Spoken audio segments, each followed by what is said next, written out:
ओम शांति। कलयुग। आइए सभी चलते हैं कलयुग की ओर।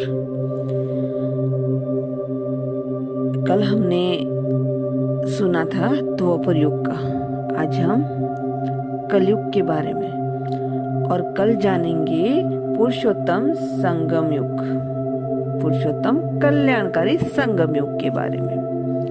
कल हमने क्या जाना था कि इस युग के आदि काल में राजा विक्रमादित्य सर्वप्रथम ज्योतिर्लिंगम परमात्मा शिव का यादगार सोमनाथ मंदिर की स्थापना करके पूजा करते हैं। इस प्रकार भारत में अव्यभिचारी भक्ति आरंभ होती है। धीरे धीरे जो देवी देवता होकर गए उनकी श्री लक्ष्मी, श्री नारायण, श्री राम और श्री सीता के रूप में पूजा होने लगती है।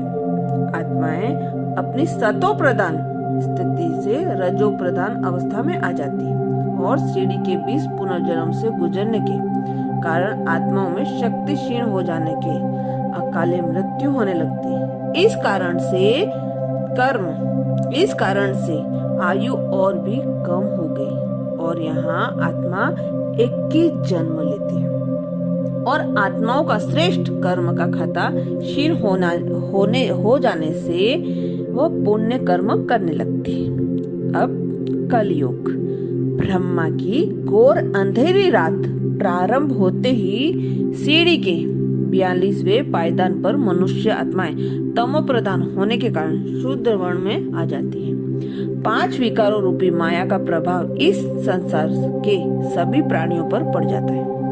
मानव आसुरी लक्षणों और आसुरी मर्यादाओं को जीवन में अपनाने से विकारी तथा भ्रष्टाचारी बन जाते हैं। आत्माओं में सिर्फ 1 या 2 कलाएं रह जाती है। इसलिए तो कहा जाता है भले कितने व्यक्ति में अवगुण हो लेकिन कोई एक गुण तो होना है।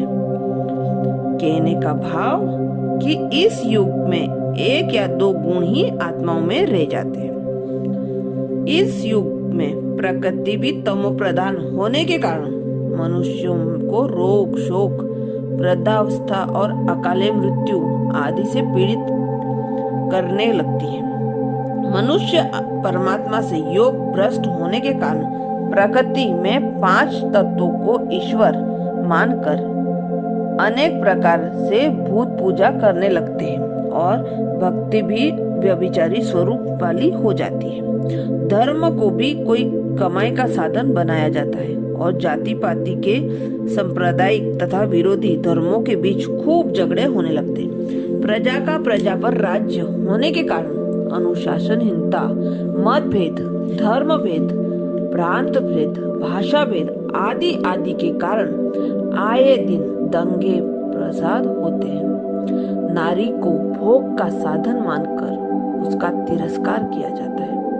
कलयुग में कलाहीन तमो प्रधान अवस्था के कारण आयु बहुत कम हो जाती है। लोग अकाले मृत्यु का शिकार बन गए और इसलिए जन्मों की संख्या बढ़कर 42 हो गई। यहाँ मनुष्य में विकार वृत्ति होने के कारण जाने अनजाने में बहुत पाप कर्म या विकर्म या विकृत कर्म होने लगते हैं। इस तरह ब्रह्मा की रात्रि अंत होने लगता और सीढ़ी के अंतिम पायदान पर आ पहुंचते हैं। इस प्रकार अगर देखा जाए तो सतयुग के 8 जन्म, त्रेता के 12 जन्म, द्वापर के 21 जन्म और कलयुग के 42 जन्म, सब मिलाकर 43 जन्म होते हैं।